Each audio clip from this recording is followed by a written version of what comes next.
Você que acompanha o Clio há muito tempo ou há pouco tempo já deve ter reparado que eu, o Bruno, gosto muito da Idade Média. Gosto muito da historiografia medieval, gosto muito dos temas da Idade Média. Alguns dos meus historiadores favoritos são medievalistas e eu tenho um apreço muito grande para a Idade Média. Gosto muito de como a história medieval, além dos episódios, mas a escrita da história medieval, ela proporciona uma nova forma da gente enxergar a história, principalmente por conta do seu afastamento temporal. E nesse vídeo eu vou explicar um pouquinho o porquê através do meu comentário do Dicionário Analítico do Ocidente Medieval, organizado pelo Jacques Le Goff e por Jean-Claude Schmitt. Eu sou o Bruno e você está no Clio História e Literatura.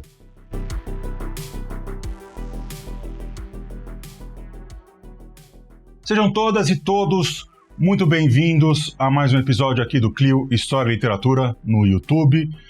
Hoje nós vamos falar um pouco, vocês vão ter um comentário meu, um breve comentário, uma breve resenha sobre o Dicionário Analítico do Ocidente Medieval, esses dois catatais aí de mais de 500 páginas cada um, quase 2.000 páginas no total. É um livrão, um clássico aí, já é um clássico, apesar de não ser tão antigo assim, um clássico da historiografia, que acho que todo mundo que passou pela faculdade de História leu algum texto dessa compilação que você estudou aí nos últimos 30 anos da universidade. Antes da gente falar sobre o texto em si, sobre o livro em si, eu queria pedir para você seguir o Clio nas redes sociais. As nossas redes sociais estão aparecendo aqui. Nós estamos no Twitter, Facebook, Instagram. Segue lá, que aí você tem uma interação, consegue saber quando que os conteúdos estão saindo. Também queria pedir para você se inscrever aqui no canal. Se você não é inscrito ainda, se inscreve. A gente tem uma maioria do público que não é inscrito, eu não sei porquê. O pessoal assiste o vídeo do Clio, mas não é inscrito. Se inscreve, é de graça, não te custa nada. E fora o que, você consegue assim fazer com que o nosso canal cresça e apareça. E se você já é inscrito, vê se o sininho está ativado, porque é somente com o sininho ativado que o YouTube tem entregado de forma pronta e precisa as notificações. Também queria convidar você para participar do nosso grupo de Telegram. Lá você tem as notificações em tempo real do que está acontecendo, fora que é uma forma de interação que você tem com os membros aqui do coletivo que formam o Clio História e Literatura.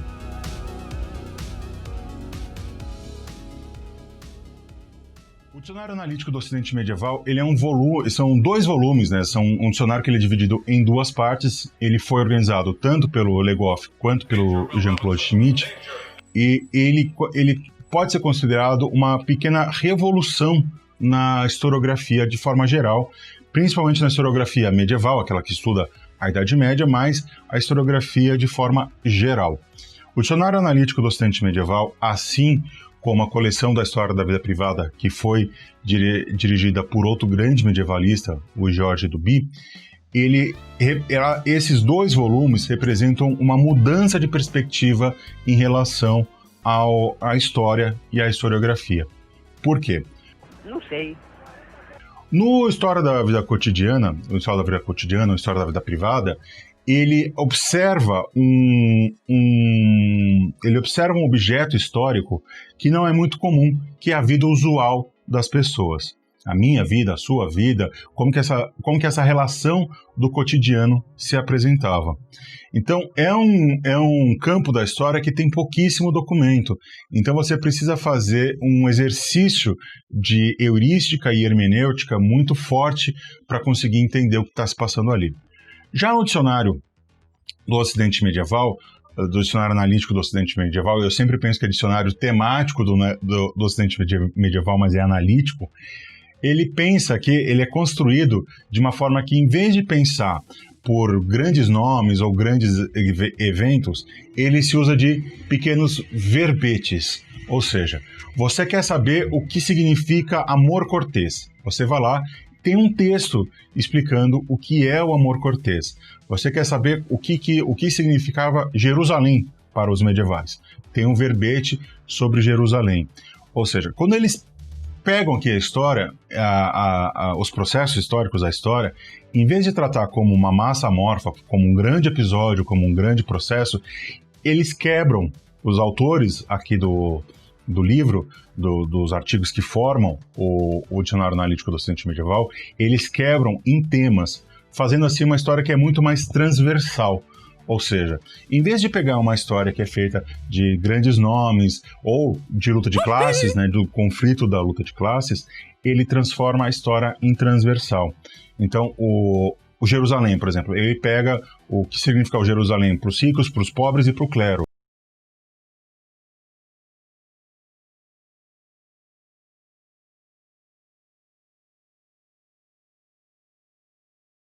Faz uma interpretação quase metafísica do que significa a Jerusalém.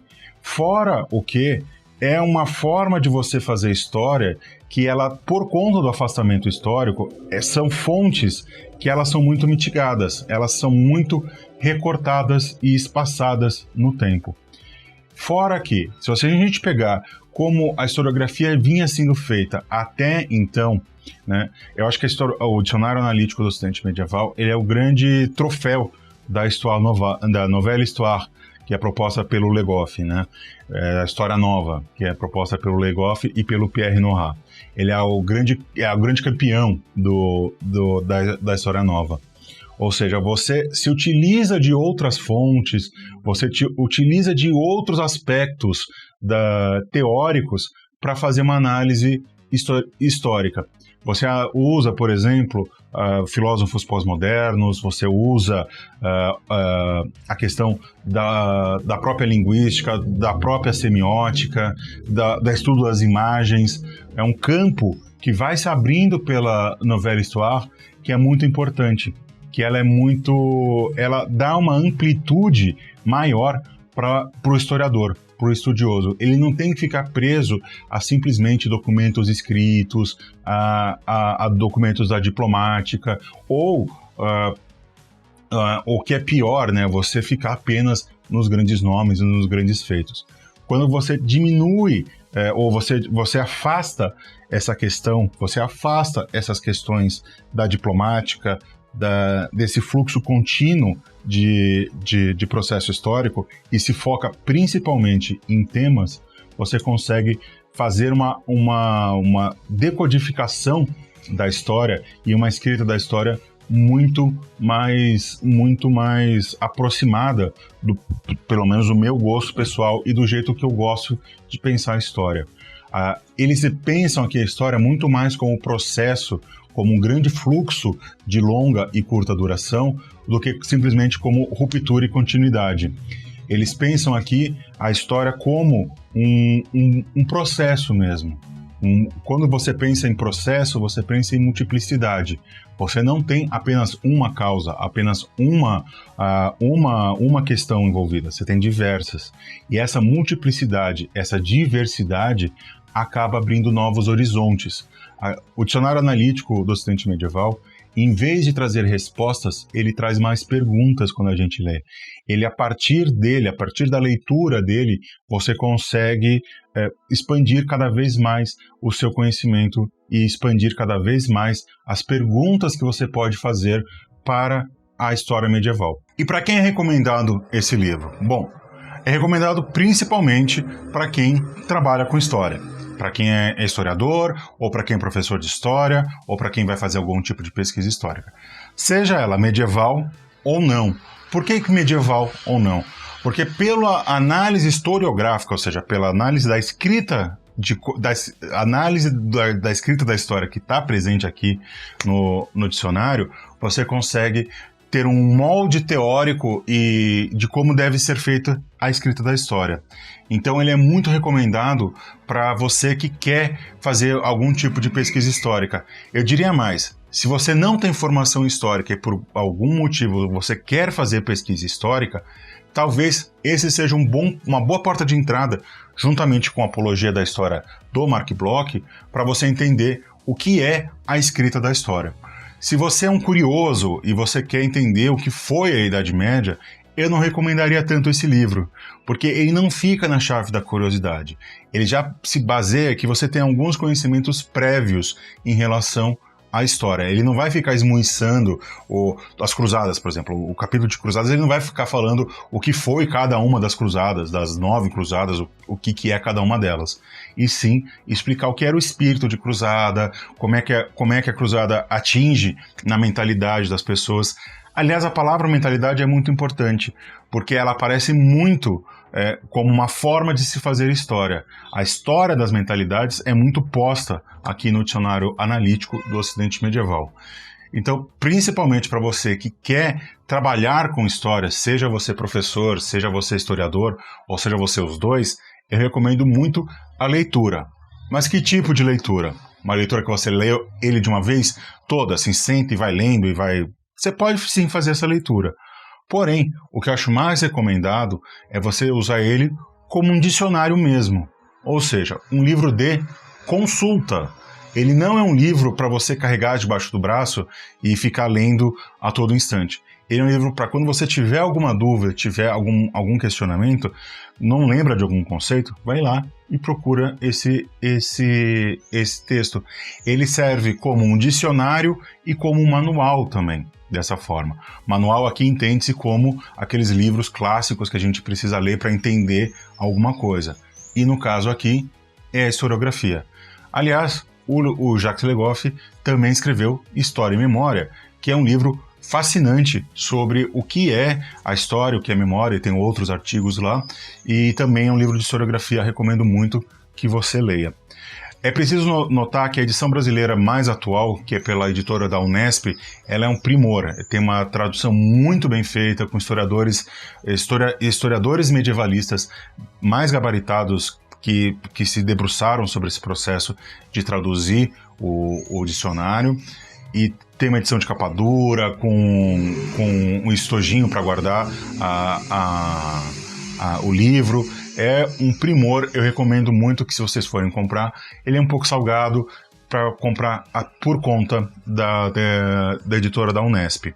Vale muito a pena, ele está muito bem editado, é uma edição primorosa, não apenas no seu capricho de tradução, mas na apresentação do produto final do livro.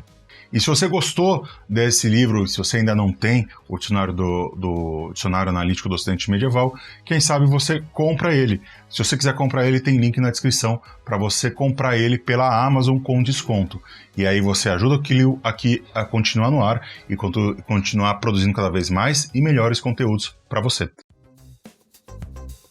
Era isso, pessoas. Espero que vocês tenham gostado aqui do meu pequeno comentário, da minha pequena resenha sobre o Dicionário Analítico do Ocidente Medieval.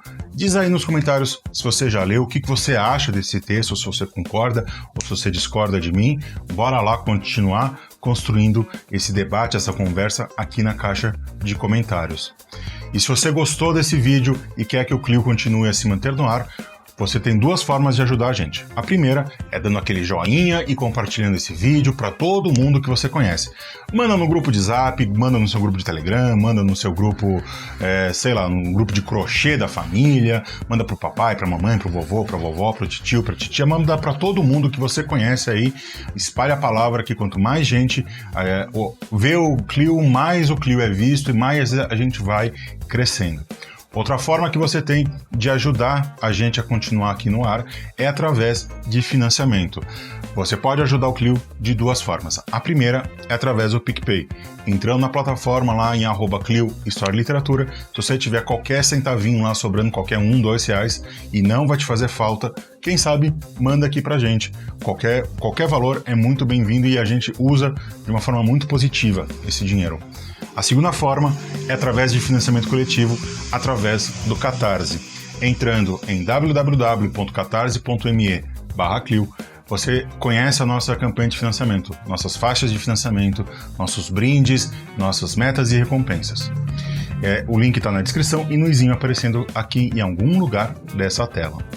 Era isso, meus amores, espero que vocês tenham gostado, espero vocês num próximo vídeo. Um beijo, um abraço, um aperto de mão e o resto é a vida que segue.